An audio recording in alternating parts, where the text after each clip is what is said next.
The news day continues here on One News Now. I'm Charles Lehan. Typhoon Kiko maintains its strength as it moves towards the Babuyan Islands, threatening parts of extreme northern Luzon. Because of this, signal number 3 is up over the extreme northern portion of Cagayan and the eastern portion of the Babuyan Islands. Meanwhile, Batanes is placed under signal number 2. Along with the rest of Babuyan Islands, the remaining eastern portion of mainland Cagayan, and the northeastern portion of Isabela.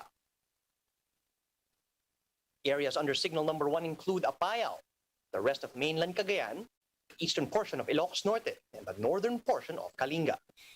Same goes for the eastern portion of Mountain Province, the northeastern portion of Abra, the northwestern and southeastern portions of Isabela, and the northern portion of Aurora. Kiko's last spotted at 235 kilometers east-northeast of Casiguran, Aurora, packing winds of up to 185 kilometers per hour near the center and gusts of up to 230 kph. The Weather Bureau expects Typhoon to pass over the coastal waters of northeastern Cagayan later today. Pag-asa is not yet ruling out the possibility of Kiko making landfall over the northeastern portion of Cagayan. On the back of that Pag-asa forecast, Cagayan is now bracing for intense rainfall from Typhoon Kiko. Joining us live on the ground, all the way from Claveria in Cagayan, is Jenny Dongon to give us the latest.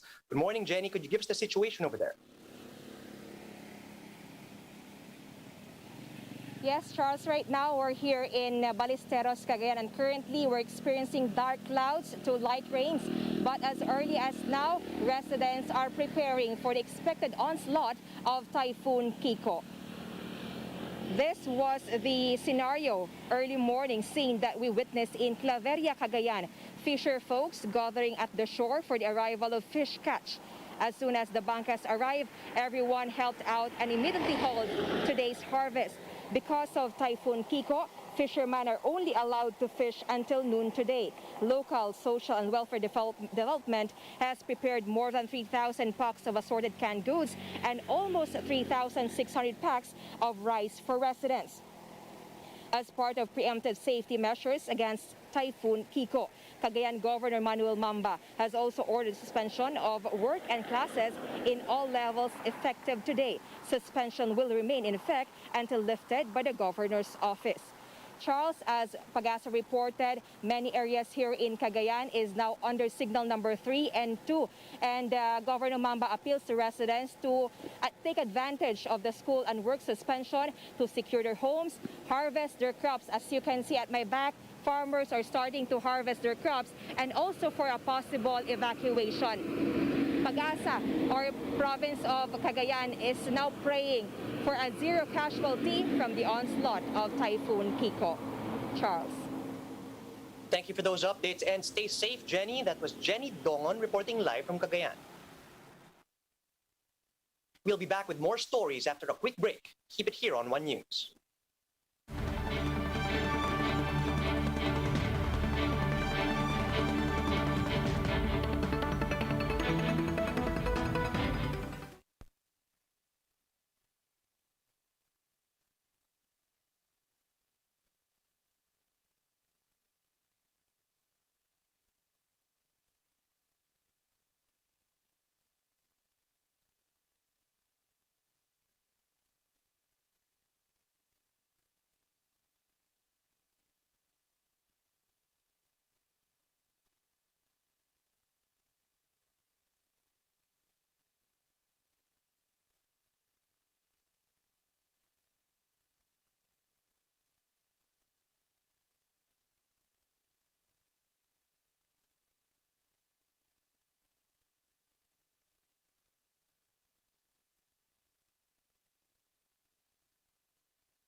You're still watching One News Now. I'm Charles Lejano. While authorities are still debating the imposition of bakuna bubbles nationwide, Cebu City is already one step ahead. But what does the national government have to say about this? Jacob Lazaro gives us a front seat to the story.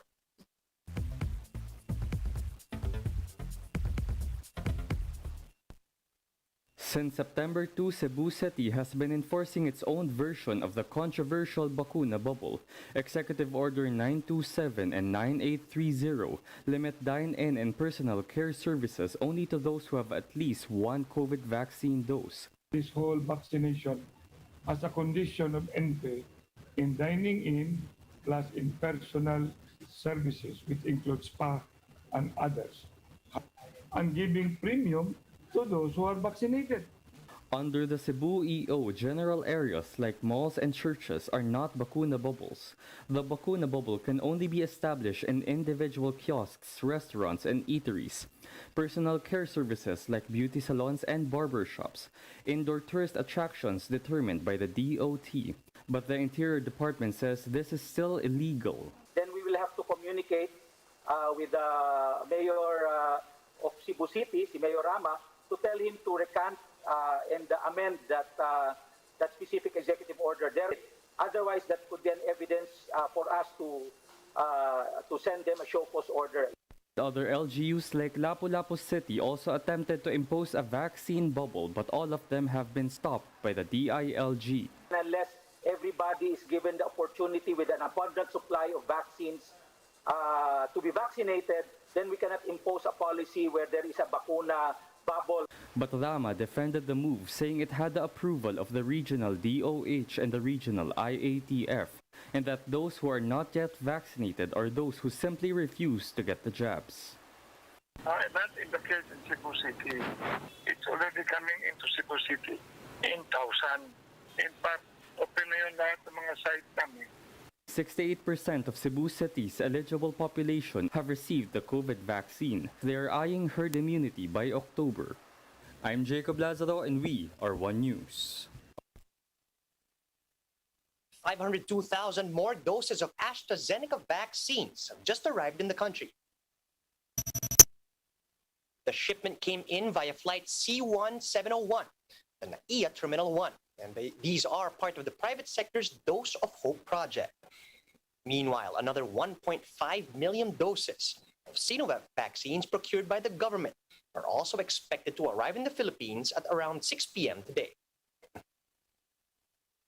Here's a quick look at some of today's headlines. The camp of Davao City Mayor Sara Duterte says she's now eyeing re-election in next year's polls.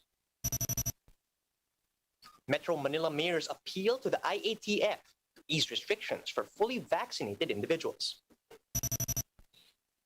And actor Paulo Contis finally breaks his silence after the breakup with his partner LJ Reyes. And those are the top stories at this hour. Join us again later at 12 noon as we continue to monitor the day's biggest stories. You can also catch One News on Signal Play. Register for a free account at www.signalplay.com so you can stream One News live anytime and anywhere. I'm Charles Lejano. Mask on, wash hands, and stay safe, Philippines. We're One News.